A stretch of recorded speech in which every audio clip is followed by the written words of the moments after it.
নমস্কার বন্ধুরা, আমি বাবলি ফুড ডায়েরি চ্যানেল থেকে আপনাদের স্বাগত। বাঙালিদের অতি প্রিয় একটা মাছের রেসিপি নিয়ে চলে এসেছি। রেসিপিটির নাম হলো তেলকই। তাহলে শুরু করছি বন্ধুরা আজকের রেসিপি। আমি কই মাছগুলো আগের থেকে নুন, হলুদ আর সর্ষের তেল মাখিয়ে রেখে দিয়েছি। আমি একটা মশলা তৈরি করব, তার জন্য নিয়েছি শুকনো লঙ্কা 1 চামচ, জিরে, আদা, মৌরি, 2টো এলাচ আর দারচিনি। কড়াইয়ে তেল গরম হয়ে গেছে, এবার মাছগুলো দিয়ে ভেজে নেব।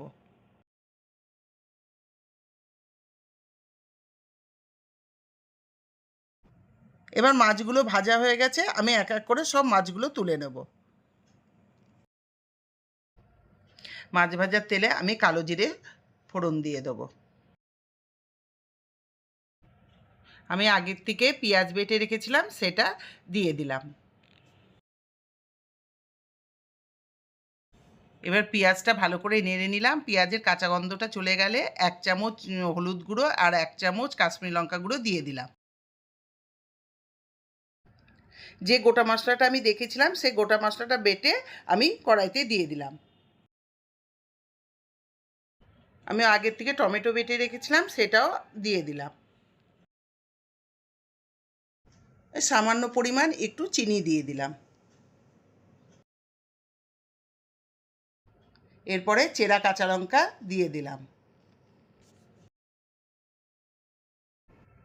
এবার স্বাদ মতো লবণ দিয়ে এবার ভালো করে আমি একটু কষিয়ে নিলাম।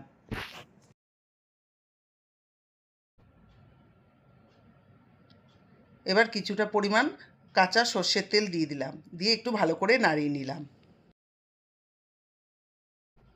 এবার পরিমাণ মতো অল্প একটু জল দিয়ে দিলাম।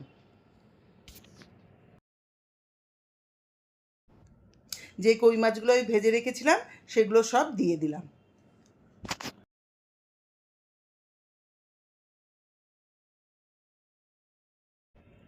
এবার আমি কড়াইটা ঢাকা দিয়ে দিলাম।